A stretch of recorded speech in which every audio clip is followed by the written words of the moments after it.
Ladies and gentlemen, welcome back to another edition of Lead Through Sport, the podcast, aka Spotlight Thursdays. I'm your host, Tosh Scott.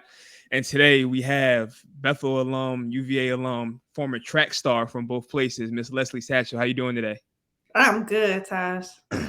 Good. So before I get started, I'd like to let the audience know what's going on here. So Lead Through Sport is a platform that highlights former and current athletes, entrepreneurs, and creators on their journey to success, providing people with knowledge nuggets for life. And you fit every category that we're looking for. So that's why we have you on today. And let's get started. Yes, ma'am. So let's start off with a fun fact. Give us a fun fact about yourself. You already said I ran track. That's sort of fun. Yeah. Give us something nobody don't know. That I would like to share.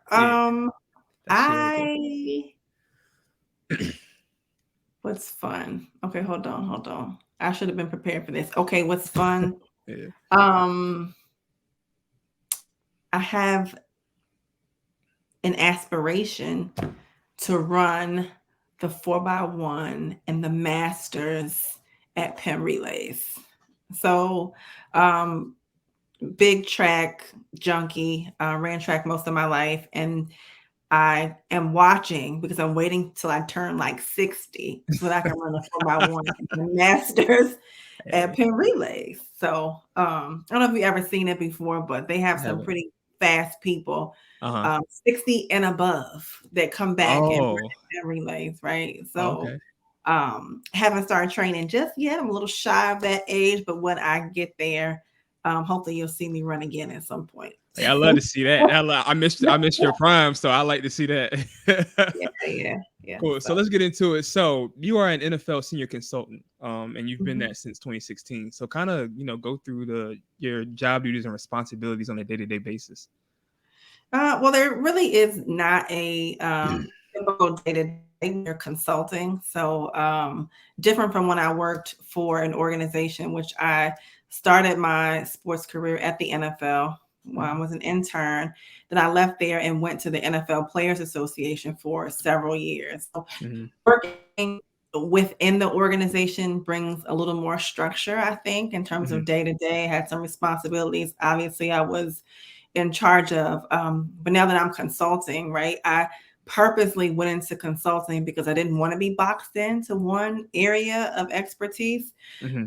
Worked in sports for almost 20 years now. And so I have done everything from events to creating programs to counseling and overseeing players to creating policies and those kinds of things, and helping sort of be a voice for players in their development. So no one day is the same, which I can appreciate about my role with the NFL, is that they lean on me in different ways. And based on my experience, I can sort of lean into whatever is needed.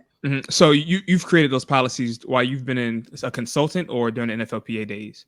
Not so much policy at the NFL Players Association. I was doing more programming there.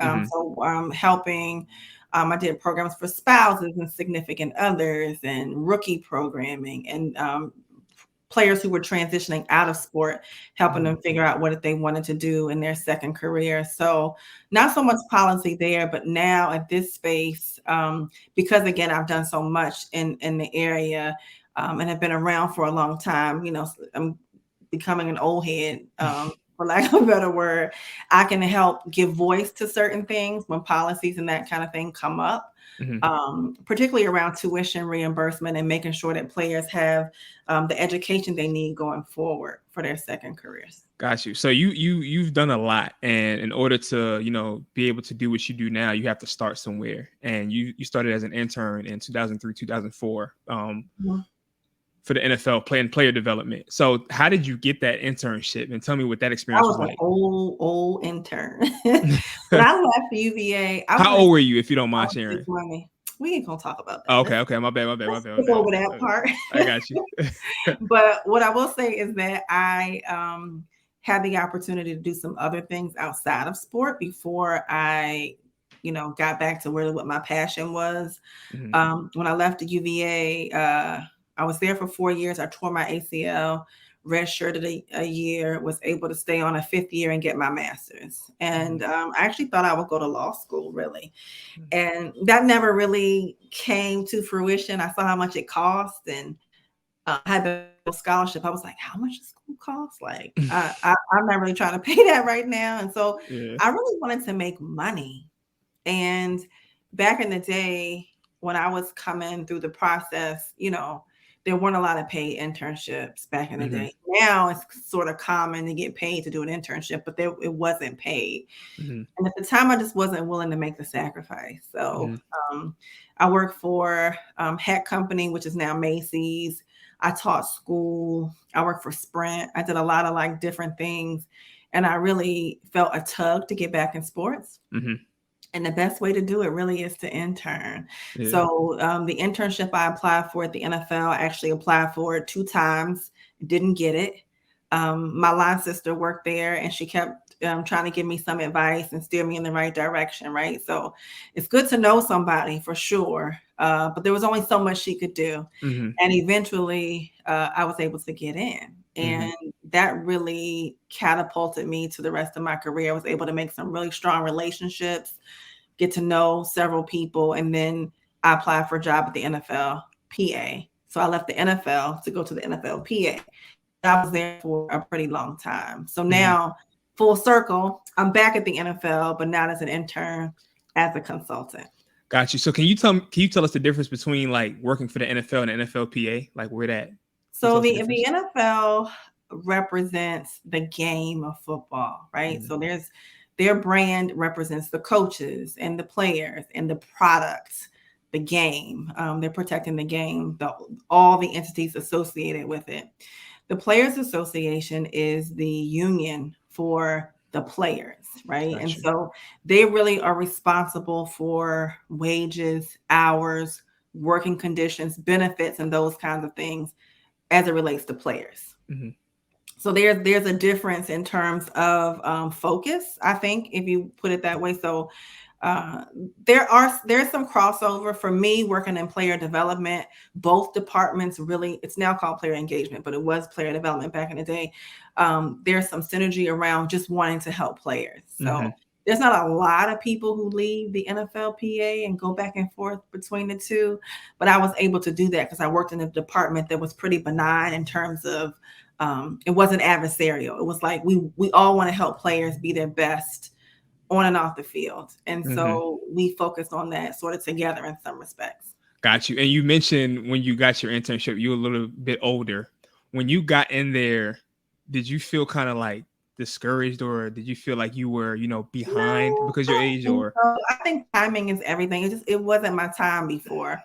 And I needed to do some other things to, one, know that this is what I wanted to do. And I also think the experiences that I got before helped shape who I am as a professional. I was a teacher, right? And so my master's is in educational psychology. And what I was doing in my first few jobs at the NFL was still teaching, right? It was a combination of sports and teaching, really. I'm making sure that players are educated and they understand their benefits and the resources available to them, and teaching them about how to go through this NFL life and make the most of it so that when they transition, it's seamless, right? So I felt like a teacher in that regard too. So it was a good marriage and a good transition for me. Got you. So like I could tell when you talk, you're really passionate about it. So what part of this job is like most fulfilling to you? Same as teaching, just people, I knew the things about teaching that resonated with me, right? So it was helping young people sort of set some goals, hold themselves accountable, get as much information as possible, and sort of matriculate to the next level. That was really what my goal was. And I think that I did that in the NFL as well, walking in, working with some rookies who were young. A lot of them looked like me, in my mind, everybody in the 757 was going to the league too, right? So I had to work with a lot of people that I knew and who I respected. and, you know, just helping them sort of navigate it all. It's difficult, more difficult than people really think of. Think, oh, you making a lot of money and this is going to be easy, but it can be a challenge for folks to transition, try to balance their career on the field, but really make sure they're growing off the field too. So I am most fulfilled when I see people get it, like a light bulb goes off. And I've been around so long, I've seen players come in, you know, get married, have families, and then leave and start businesses or get graduate degrees, use their benefits, you know, to as much as they could, and really just really just make the most out of their time with the NFL. And I feel like I contributed to that in some ways for some folks. So that's very fulfilling.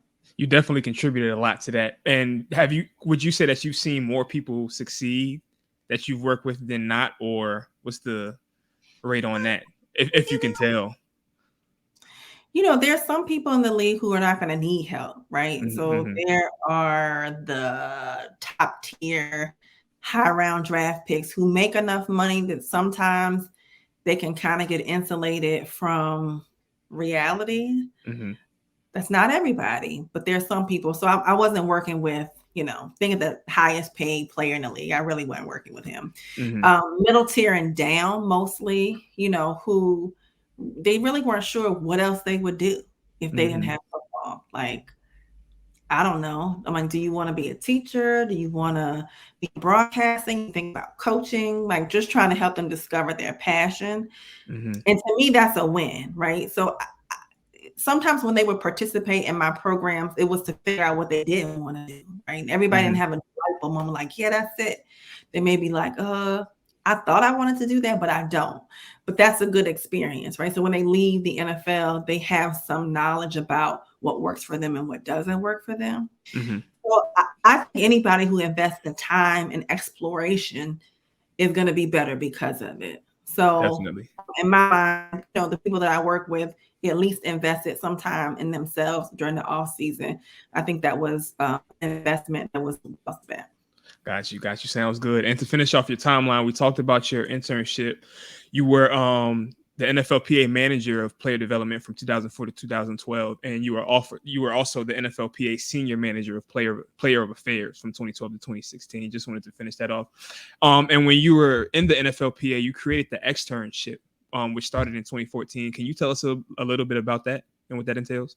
Yeah, that was just a program that was sort of my baby in terms of thinking about how to get players experience, like real work experience.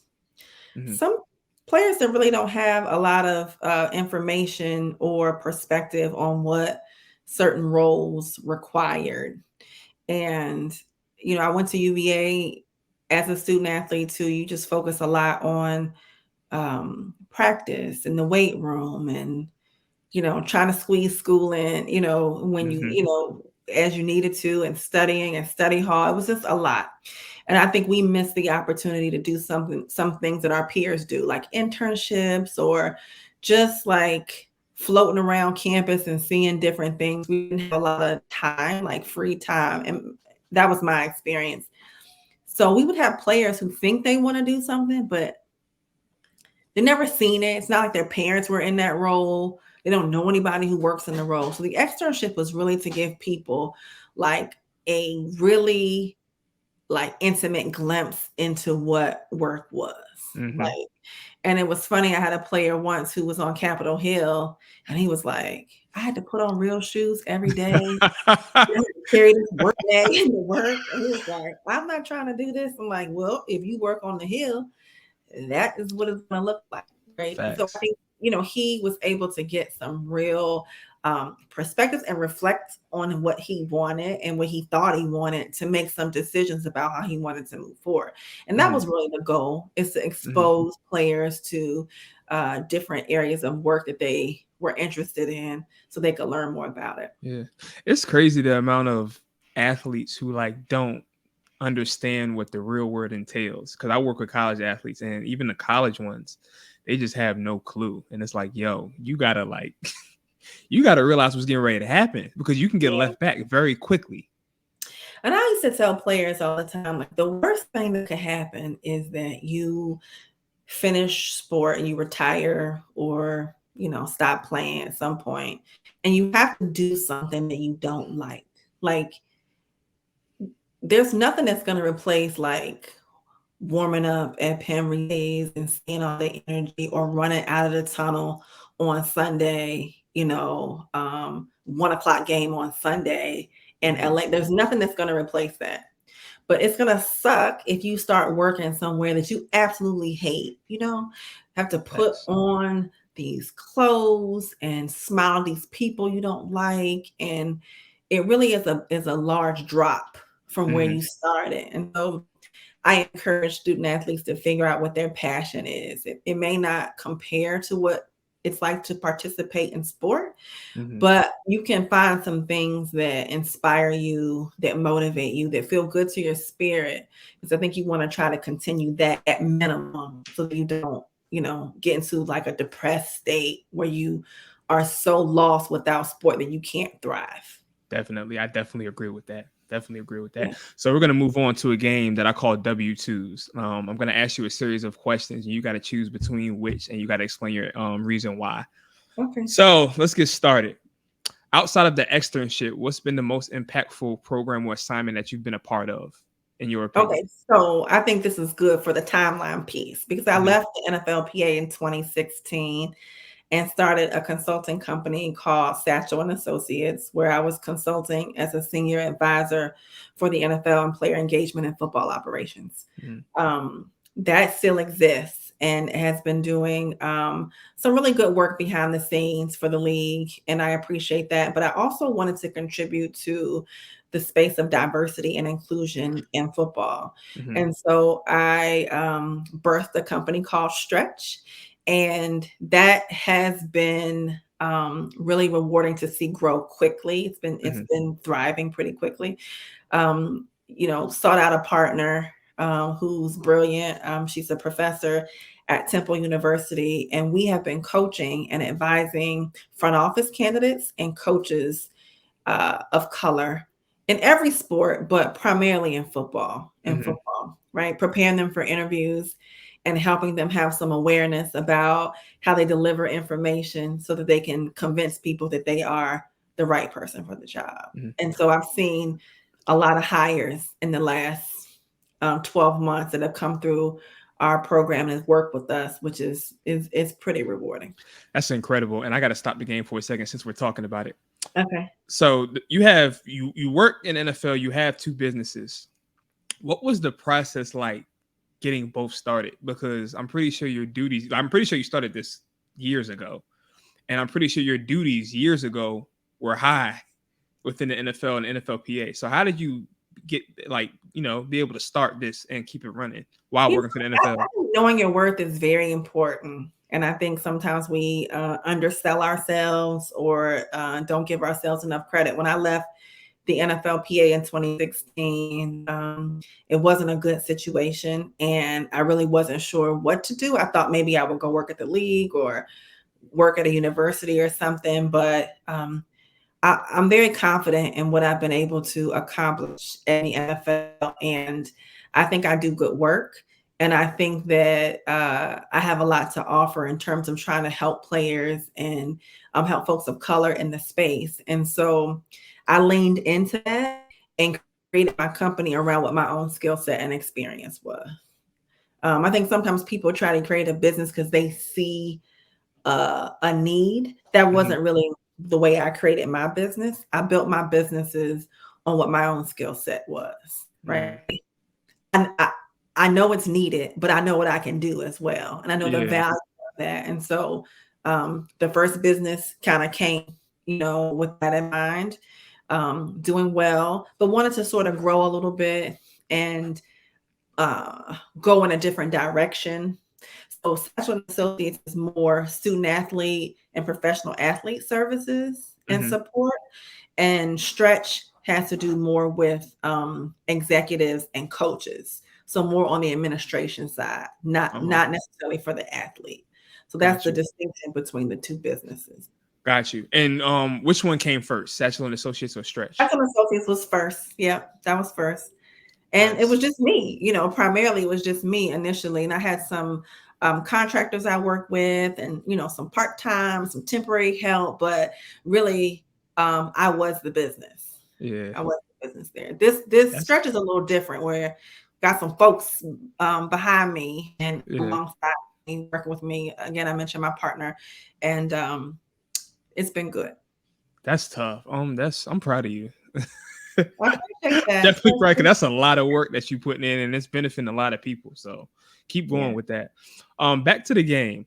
Okay. What is your family's go-to vacation destination when you guys go on vacation? Oh, together? Yeah. That doesn't happen very often. Really? My brother has kids. I don't have any kids, so we vacation a little bit differently. Mhm. So our vacations together are typically in Virginia or in Ohio, where he lives, having a lot of family time. Mhm. My mother likes the casino. So when she and I travel together, we try to get somewhere where there's a casino. And I personally like the beach, but Mhm. um, so it's a hodgepodge of different vacations. We try to get them all in to serve everybody's needs and kind of preferences. Makes sense. Makes sense. Yeah. What's the longest period of time you spent away from work? From work? Oh, Yeah. I can't tell you. I really don't know. This work, I have 2 cell phones, and Oh over the boy. years, they have really kinda merged, and I get work calls on my personal phone, Mhm. and I have players that I have worked with 10, 15 years, I've known for a long time, and, I was able to support them through some kind of transition, and maybe they don't call me all the time, but they may need something or just wanna check in, so, Yeah. um my clients have become family or friends, Mhm. to some degree. And so it's work. It's good work, but it's always work, Mhm. trying to help people. Can you look at my resume, Leslie? Or I've interviewed. Can you help me get ready for my interview? Or what do you think Mhm. about this? Or I'm thinking about this job, or can you make a call for me or something like that? So the work really is ongoing, and but I enjoy it. So I feel blessed to be able to do something that doesn't always even seem like work, but it is Mhm. definitely, I'm accessible around the clock for a lot of Makes people. sense. That makes sense. If you didn't work in the NFL or you didn't have your own company, what would you be doing right now? What job field would you be in? Uh, I would still be in sports somewhere, I would Mhm. think. I played around with the NBA at some point, working there, and I don't think now I could work in college athletics Mhm. as much. It feels a little bit too restrictive, and um, student athletes have changed so much from the last 20 years, especially with NIL and all that. I just not Yeah, interested in that. I So feel it. maybe for a team or a different sport, but definitely with some kind of sports organization. Got you, got you, got you. Okay, that's the end of my question. So let's transition. Not really transition. I do have another question about your businesses. What separates your businesses from other people in your field? Well, one, I think we have a niche in that I don't see a lot of people doing what we're doing. Mhm. So that's been helpful. And again, uh, the businesses that have been built around my relationships and my expertise and my path and my experience in the NFL is unique. And I Mhm. don't know a lot of people who have that. So I think that sets us apart. And I also think I'm really good at building relationships and dishing out some tough love. Like a lot of Mhm. my clients and players and coaches I work with, they'll be like, "Oh, Leslie's hard." But she cares about you. And I really do want to see people succeed. And sport did a lot for me in terms of where I am today. I don't know if I had not ran track and I had not been successful in track and field, I don't know that I would have taken this route. Mhm. And so thinking about the level that football gives you, you know what I mean? Like Mhm. or basketball, the elevation, the opportunities, the exposure, the platform is just so important and has so much possibility that Mhm. I like to see people take advantage of that. And so it's been my life's work to help people figure out how to do that. And I Mhm. think that sets me apart to some degree. I love that. I love that. Speaking of being an athlete, I have some numbers in front of me from Bethel High School. Don't read times. No, these are no. I'm not gonna read the time, but this is a good, like, this is what I'm going to say is good. So in your 4 years, and this is according to athletic.net. So if it's wrong, let me know. But every year when you was in the state championships, you finished top 5. Mm-hmm. Your freshman year, you finished second in the 100 meter, and your senior year, you finished first in the 400 meter. Mm-hmm. And also UVA, this was according to 2010. So I don't know if it's broken now, but you were a top 10 women's outdoor performer in the 100 meter. I just wanted to highlight that. Did you, I mean, I'm pretty sure you know all that, but did you remember all of that? To some degree. I just wanted to highlight that. I don't know what the times are so fast now. I'm like, what in the world? Oh, that's why you didn't want me to say nothing. I'm like, we thought we were fast, but now we look slow. I'm like, it must be all the hormones and the fast food. These jokers are coming out. Nah, it's something. It's something in the water for real. Yeah. But I do want to ask, what have you taken from your athletic experience? And you kind of already answered this. I was going to ask you, what have you taken from your athletic experience and, put it into everything you do now, but you really answered that. So my last question. But let me share something. Okay. I think all young people should participate in sport. There's a different level of comfort you get with yourself and your body. There's a different level of threshold for pain I think you get in terms of working out and being able to push your body to places you didn't think it could go. And really the confidence of just being able to walk into rooms and compete with people. Like I am okay competing even today for contracts, for respect, for access to things. Like I think that there's something that was born in me pretty early. I started running track when I was like 8, maybe 7 or 8, and I grew up around athletes. And it's an edge that I can always tell when somebody else did it. Like there's some camaraderie there, and I think that the confidence it gave me to walk into spaces where people didn't think I belonged is invaluable. It's invaluable. And I hope that all young people will push past the pain and, missing things. My nephew talks about sometimes, his friends are going somewhere, but he got practice and he don't want to go to practice. Like, I miss a lot. Sleepovers and, trips to Williamsburg to go to Busch Gardens or whatever folks were doing because I had practice. But I think it was worth the sacrifice long term. And there's some benefit in sticking to that plan. Absolutely. You got to do what you love. But a lot of people end up regretting that side of it, not doing what you love. And it's great to see you live, your dream out and still doing it with a lot of miles left. So that's good stuff. Last question. Is there anything that you have any advice for a young lady that wants to get her foot in the door in sports? What kind of advice would you have for her? Be fearless. I mean, I think now there are a lot more opportunities than there were when I started. I think that every opportunity is a good one in terms of getting exposure to different parts of the business. I started in player engagement, but there's community relations, there's marketing, there's broadcasting. And even now I work with a couple female coaches who are in the league and who are coaching, so the sky is the limit. And I think if you can dream it, now we can start to see us in places and spaces that maybe 20 years ago we didn't. And I would encourage folks to be fearless and don't take no for an answer. For me, again, I applied for the same internship 3 times. It wasn't until the 3rd time that I got the same exact internship, the same application from year to year. I just filled it out again and tried to write something different to hope, that this was going to be my time. But had I not been persistent, I don't think that I would be here today. I really don't, because that job led to something that led to something that led me where I am today. And so you just got to be persistent and stay after it.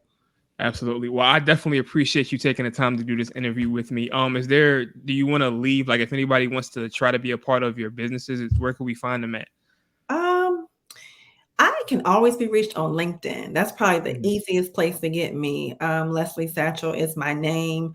I think Satchell and Associates is on my LinkedIn page, but Stretch is a little more private in terms of how we pick our clients, but Satchell and Associates is wide open. So reach out to me on LinkedIn if anybody's interested in sort of connecting. And I do try to talk to young people too. I remember making phone calls and trying to reach out to people when I started, and folks wouldn't call me back. You know, people too busy, big time with you. I do everything I can to be open and to be available to folks to have conversations, because sometimes you don't know what your encouragement may do to help somebody, you know, really reach their goals and dreams. So I get back to people. I don't ignore people on LinkedIn. If somebody wants to connect and talk about their career, I'm more than happy to do that. And I can attest to that because you hit me back on LinkedIn. So that's how we got here. So I appreciate that. Sure did. Absolutely. So everybody watching this, you can follow my Instagram at tscotty_, follow my life development page at _rise to the occasion. You know, it's all things life development and student athletes. Thank you again. I appreciate it. Thank you. Yep. Thank you. Take care. You too.